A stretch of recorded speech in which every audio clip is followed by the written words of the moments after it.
Hello பிரைஸ்லா. இன்னைக்கு கர்த்தருடைய வார்த்தை சங்கீதம் 26 அதிகாரம் 1 நான் கர்த்தரை நம்பியிருக்கிறேன், ஆகையால் நான் தள்ளாடுவதில்லை.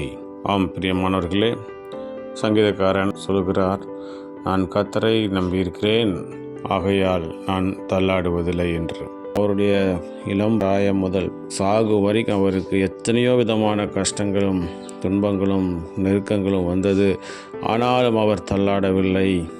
எல்லாவற்றிலும் ஆண்டவரை முன்னிட்டு அவர் ஜெயத்தை பெற்றுக்கொண்டார் என்று பார்க்கிறோம்.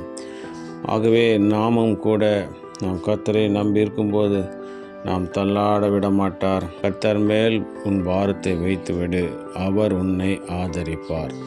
நீதிமானை ஒருபோதும் தள்ளாட ஒட்டார் என்று தாவீது சொல்லியிருக்கிறார். அதே போல் நாம் கர்த்தர் மேலே பாரத்தை வைத்தார் நம்மை ஆண்டவர் தள்ளாட விட மாட்டார், சோர்ந்து போக விட மாட்டார்.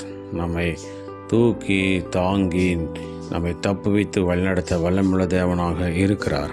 ஆகவே ஆண்டவர் மேல் நம்பிக்கையை விசுவாசம் வைப்போம். கர்த்தர் தாமே நம்மோடு கூட இந்த பெரிய காட்சி செய்ய வல்லமுள்ள தேவனாக இருக்கிறார். பிரார்த்தனை செய்வோம்.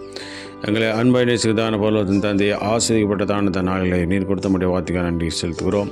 தாவீதோடு கூட இருந்து வெற்றி சிறக்க பண்ணி அவரை தலை நிமிர்ந்து நடக்க பண்ணி எல்லாவற்றையும் ஜெயத்தை கொடுத்த தேவன் எங்களுடைய வாழ்க்கையிலே நீர் எங்களோடு கூட இருந்து எல்லா தள்ளாடுகிற முழங்கால்களை திடப்படுத்துவீராக.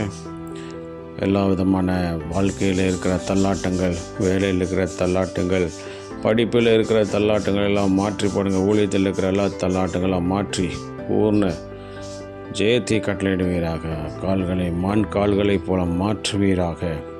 எந்த சூழ்நிலையிலும் சரிக்கு விழாதபடிக்கு பிள்ளைகளை பாதுகாத்து நடத்துங்க. இந்த நாளில் நாங்கள் செய்கிற வேலைகள், தொழில்கள், படிப்புகள், ஊழியங்கள் எல்லாவற்றிலும் நம்முடைய கரம் கூர்ந்து பெரிய காரியத்தை செய்து நாமத்தை மேம்படுத்த வேண்டுமாய் எங்களுக்காக பாடுபட்டு இயேசுவின் நாமத்தின் மூலமாக கேட்டுக்கொள்கிறேன் எங்கள் ஜீவனுள்ள நல்ல பிதாவே. ஆமென், ஆமென்.